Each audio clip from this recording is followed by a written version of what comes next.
امریکی اور برطانوی مشترکہ فوجی اڈے پر میزائل داغ دیے۔ امریکی ذرائع کے مطابق میزائل ہدف تک نہ پہنچ سکے اور فضا میں ہی تباہ کر دیے گئے۔ برطانیہ کی ڈیاگو گارشیا جزیرے پر ایرانی حملے کی مذمت۔ ایران نے اسرائیل پر میزائلوں کی بارش کر دی۔ شدید حملوں سے اسرائیل میں خوف کی فضا، ہر وقت سائرن کی گونج، شہریوں نے بنکرز کو ہی مسکن بنا لیا۔ عراق میں امریکی اڈے پر حملے کے بعد آگ بھڑک اٹھی۔ ایران کی راس الخیمہ کو بھی نشانہ بنانے کی دھمکی۔ ترجمان ایران فوج کے مطابق ہماری تنصیبات پر حملے ہوئے تو امریکی اور اسرائیلی تنصیبات بھی محفوظ نہیں رہیں گی۔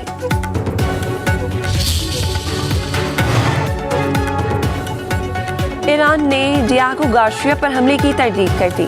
سینئر ایرانی اہلکار کی عرب ٹی وی سے گفتگو، کہا ڈیاگو گارشیا میں میزائل حملے کے پیچھے ایران نہیں ہے۔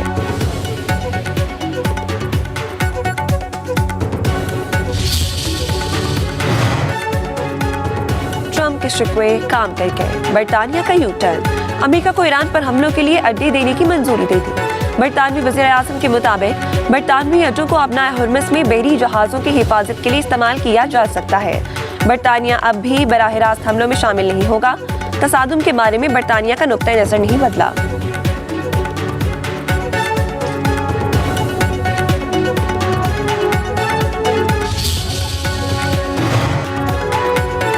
ایران نے ایک اور کامیابی اپنے نام کر لی۔ تیل کی بڑھتی قیمتوں سے پریشان امریکہ نے ایران سے تیل کی درآمد پر عائد پابندیاں 30 روز کے لیے ہٹا دیں۔ ایرانی وزیر خارجہ عباس اراغچی نے جاپان کے جہازوں کو بھی آبنائے ہرمز سے گزرنے کی اجازت دی۔ پاکستان، روس اور چین کے بعد جاپان آبنائے ہرمز سے گزرنے کی اجازت لینے والا 5واں ملک بن گیا۔ جاپان کا 90% آئل آبنائے ہرمز سے گزرتا ہے۔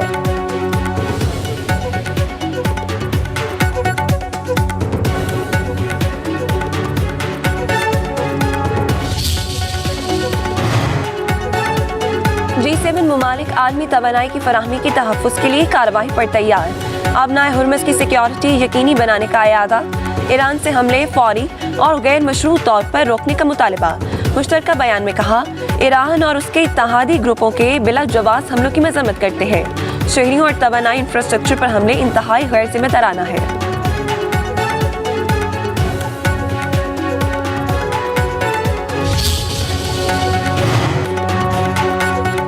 سعودی عرب کا ایران کے خلاف سخت سفارتی اقدام۔ ایران کے 2 فوجی اتاشیوں سمیت 5 اہلکاروں کو ملک بدر کرنے کا حکم۔ ناپسندیدہ شخصیات قرار، 24 گھنٹوں میں سعودی عرب چھوڑنے کی ہدایت۔ سعودی وزارت خارجہ کے مطابق ایران نے سعودی عرب، خلیج تعاون کونسل اور عرب اور اسلامی ملکوں کو بار بار ہدف بنایا۔ جارحیت جاری رہنے سے ہمارے تعلقات پر سنگین اثرات ہوں گے۔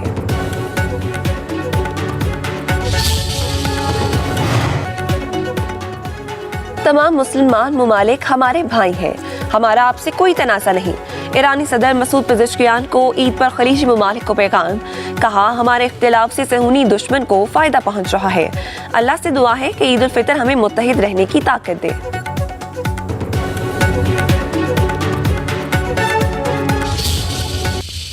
جنگ ہم پر مسلط کی گئی، جنگ بندی ہی کافی نہیں، اس بات کی ضمانت ہونی چاہیے کہ ایسی صورتحال دوبارہ پیدا نہ ہو۔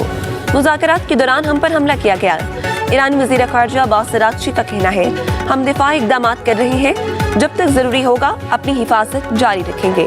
آبنائے ہرمز کی گزرگاہ کھلی ہے، اسے بند نہیں کیا، یہ ان کے لیے بند ہے جو ہم پر حملہ کر رہے ہیں۔ رابطہ کرنے والے ممالک کو آبنائے ہرمز کا محفوظ راستہ دینے کو تیار ہے۔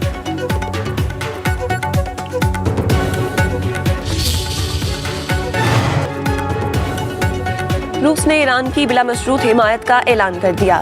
ماسکو تہران کے ساتھ ہے۔ صدر پیوٹن کا ایران کے حق میں بڑا بیان، کہا ماسکو تہران کا وفادار دوست اور قابل اعتماد ساتھی ہے۔ روسی صدر کی ایرانی رہنما کو نوروز کی مبارکباد۔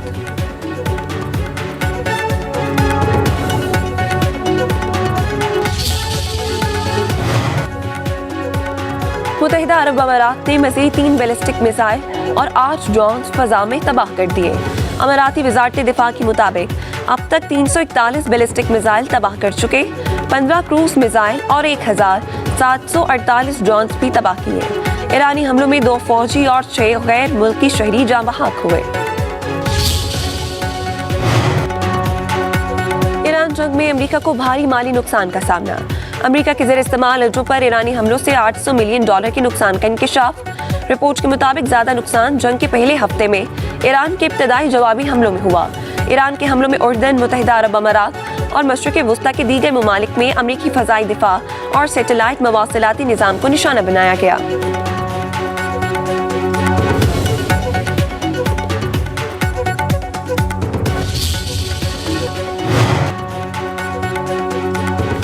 تیسری عید بانی پی ٹی آئی کے بغیر ہے جو افسوسناک ہے۔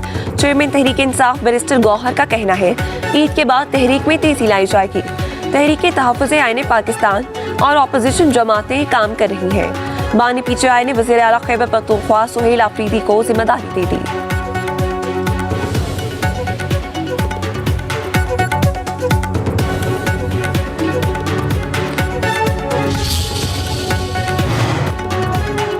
وزیر اعظم کے مشیر رانا ثناء اللہ کی پھر تحریک انصاف کو مذاکرات کی دعوت۔ کہتے ہیں موجودہ صورتحال میں تمام سیاسی جماعتوں کو سیاسی مفادات سے بالاتر ہو کے مثال کے استحکام پاکستان کا حصہ بننا چاہیے۔ سیاسی قیادت کو وزیر اعظم کے ہاتھ مضبوط کرنے چاہیے۔ پی ٹی آئی اسٹیبلشمنٹ سے بات کرنا چاہتی ہے، براہ راست ڈیل والی بات اب نہیں ہو سکتی۔ 2018 والی پریکٹس دوبارہ نہیں دہرائی جائے گی۔ رانا ثناء اللہ نے کہا پاکستان افغانستان کے کسی حصے پر قبضہ نہیں کرنا چاہتا۔ افغانستان اپنی سرزمین دہشت گردی کے لیے استعمال نہ ہونے دے۔ اسرائیل اور بھارت دہشت گردوں کو فنڈنگ کر رہے ہیں۔ رانا ثناء اللہ کا قوم کو پیٹرول اور گیس کا استعمال 50% کم کرنے کا مشورہ۔ کہا قوم 50% استعمال کم نہیں کرتی تو عالمی سطح پر قیمتیں بڑھنے کے اثرات آئیں گے۔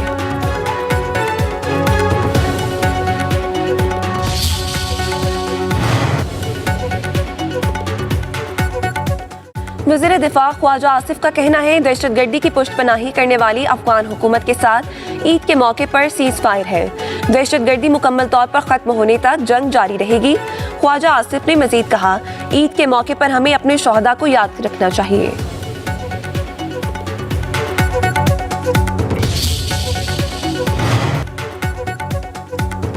پورا خطہ آگ کی لپیٹ میں ہے، کفایت شعاری اقدامات پر سختی سے عمل کرنا ہوگا۔ وفاقی وزیر پیٹرولیم علی پرویز ملک کا وزیر اطلاعات عطا طاہر کے ساتھ پریس کانفرنس۔ کہا خطے میں جاری تنازعات سے عید کی خوشیاں مدھم ہیں۔ عالمی سطح پر پیٹرولیم مصنوعات کی قیمتوں میں مسلسل اضافہ ہو رہا ہے۔ وفاقی حکومت نے دانشمندانہ فیصلے کیے، کفایت شعاری اقدامات پر سختی سے عمل درآمد ہو رہا ہے۔ عطا طاہر بولے عالمی مارکیٹ میں اتار چڑھاؤ کی وجہ سے پاکستان میں پیٹرولیم کی قیمتیں بڑھی۔ پاکستان کے پاس تیل کے ذخائر موجود ہیں۔ وزیر اعظم نے ہر وقت فیصلے کیے، عوام پر مزید بوجھ نہیں ڈالا جائے گا۔